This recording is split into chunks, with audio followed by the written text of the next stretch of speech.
and welcome to another episode of 3-Minute Videos with Nathaniel. Today we will now solve question 1A of MAT Oxford 2011. The question asks to find this polynomial. You know to say a lot of polynomial questions at MAT, isn't it? Well, there are 101 ways to solve this question. Let us start by using differentiation. We need to graph this polynomial. Therefore, we need to find its maxima and minima. What we do is that we differentiate. So differentiate is that we just bring the power down and subtract 1. So that means it's 3x. 3 minus 1 minus 2x. 2 minus 1 minus 1x 0 plus, and in constant terms, it becomes 0. We simplify the expression.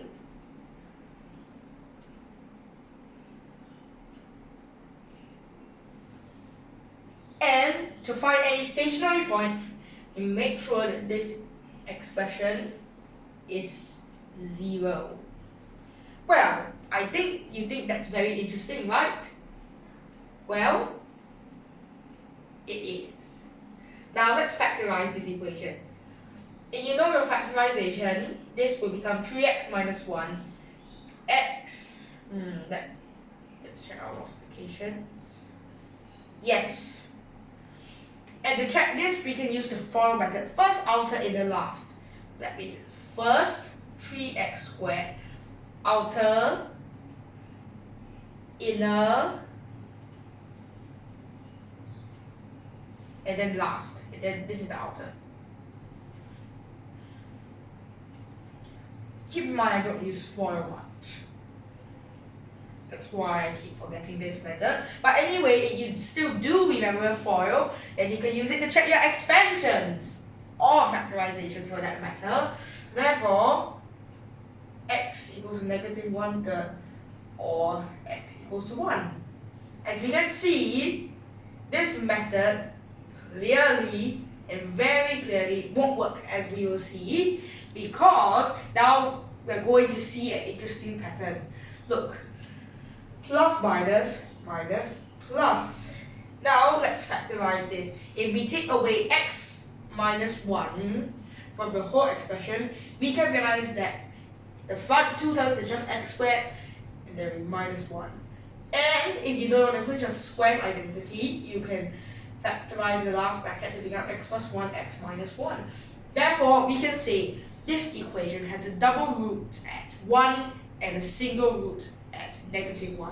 Since the cubic term is positive, we can expect the graph to go like this or like this, but not like this or like this. So let's cross that out. Besides, we have just realized that there is a double root at 1. What does this mean? It looks like this. It's a double root. Then we see it has a single root of negative 1. So what does it look like? It looks like this. Now, if x equals to 0, y equals to 1. So that means we can draw a big 1 here, and then we can smoothen out the curve to look like this. Well, let me give you an interesting fact about cubics. All cubics have rotational symmetry. And that follows up from the fact that all quadratics have reflectional symmetry. An interesting theorem, right? Well, it first derives from the fact that all linear terms intersect the x-axis at some point. Wow, interesting theorems, right? The first theorem is trivial. The second one follows from the first theorem, the quadratics. The quadratic theorem. Let's start with the quadratic theorem. And it's very easy to prove this. Suppose we have this quadratic. How do we know it has reflectional symmetry? Well, we can say all linear functions have rotational symmetry too. So because it will be an odd function around somewhere, let's call it x, and then that means it's an odd function, it will have rotational symmetry of order 2. And the integral, which means the reverse process of differentiation from this to this. So it's a theorem that the integral of an odd function is always an even function and vice versa.